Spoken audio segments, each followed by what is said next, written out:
नमस्कार प्यारे बच्चों, मेरे चैनल स्टडी लाइफ में मैं आप सभी का वेलकम करती हूँ।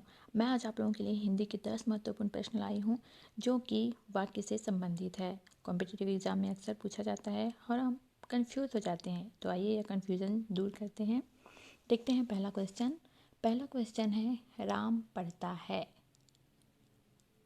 ऑप्शन ए सरल वाक्य है, ऑप्शन बी संयुक्त वाक्य है, ऑप्शन सी मिश्रित वाक्य है, ऑप्शन डी इनमें से कोई नहीं। तो राम पढ़ता है, राम जो है वो पढ़ता है, यह आएगा सरल वाक्य की कैटेगरी में। तो इसका राइट आंसर रहेगा ऑप्शन ए।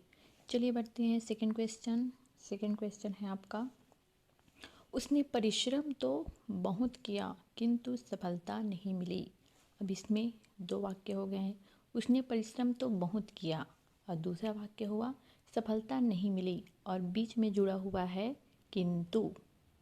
ऑप्शन ए सरल वाक्य, ऑप्शन बी संयुक्त वाक्य, ऑप्शन सी मिश्रित वाक्य, ऑप्शन डी इनमें से कोई नहीं।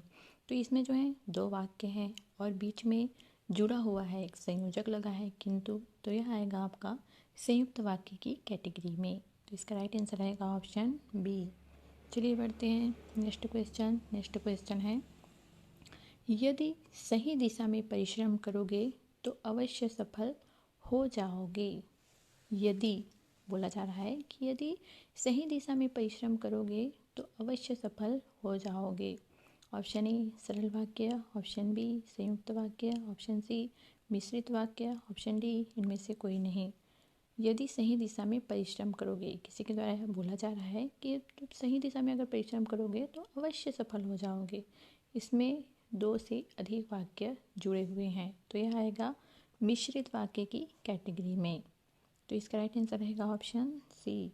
चलिए बढ़ते हैं नेक्स्ट क्वेश्चन है, ईश्वर तुम्हें सफलता दे। ऑप्शन ए प्रश्नवाचक वाक्य है, ऑप्शन बी विस्मयवाचक वाक्य है, ऑप्शन डी निषेधवाचक वाक्य है, ऑप्शन डी इच्छावाचक। तो सबसे पहला प्रश्नवाचक तो नहीं है, विस्मय भी प्रदर्शित नहीं हो रहा है, निषेधवाचक भी नहीं है, नहीं का प्रयोग नहीं हो रहा है, और बच गया इच्छावाचक।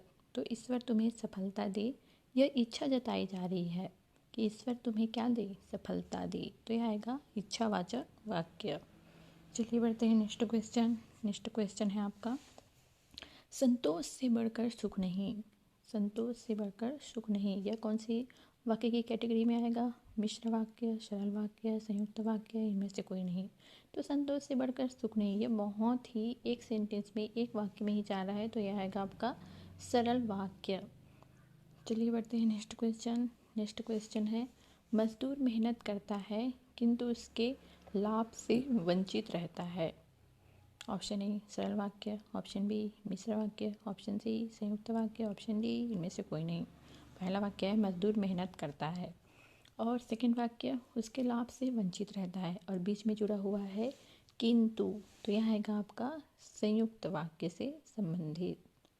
चलिए बढ़ते हैं नेक्स्ट क्वेश्चन है, राजनीति अब एक व्यवसाय बनती जा रही है जो गुंडागिरी के बल पर चलती है। ऑप्शन ए संयुक्त वाक्य, ऑप्शन बी मिश्र वाक्य, ऑप्शन सी सरल वाक्य और ऑप्शन डी इनमें से कोई नहीं। तो राजनीति अब एक व्यवसाय बनती जा रही है जो गुंडागिरी के बल पर चलती है, यह है आपका मिश्र वाक्य। चलिए बढ़ते हैं नेक्स्ट क्वेश्चन नंबर 8, आज बहुत पानी गिरा। आज बहुत पानी गिरा, ये बताया जा रहा है कि आज जो है पानी जो है बहुत गिरा हुआ है। तो ये कौन सी कैटेगरी में आएगा? साधारण वाक्य, मिश्र वाक्य, संयुक्त वाक्य, उपवाक्य। तो आज बहुत पानी गिरा है साधारण वाक्य की कैटेगरी में आएगा। क्वेश्चन नंबर 9, तुलसीदास ने कहा है कि विनाश काल में मनुष्य की बुद्धि भ्रष्ट हो जाती है।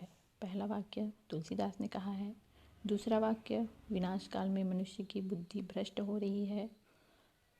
ऑप्शन ए साधारण वाक्य आएगा, ऑप्शन बी सरल वाक्य आएगा, ऑप्शन सी संयुक्त वाक्य आएगा, ऑप्शन डी मिश्र वाक्य आएगा। तो तुलसीदास ने कहा है विनाश काल में मनुष्य की बुद्धि भ्रष्ट हो जाती है, आएगा मिश्र वाक्य। चलिए बढ़ते हैं क्वेश्चन नंबर 10, उससे अब अकेले नहीं रहा जाता है। उससे अब अकेले नहीं रहा जाता है, यह आएगा कर्तृवाच्य, कर्मवाच्य या भाववाच्य।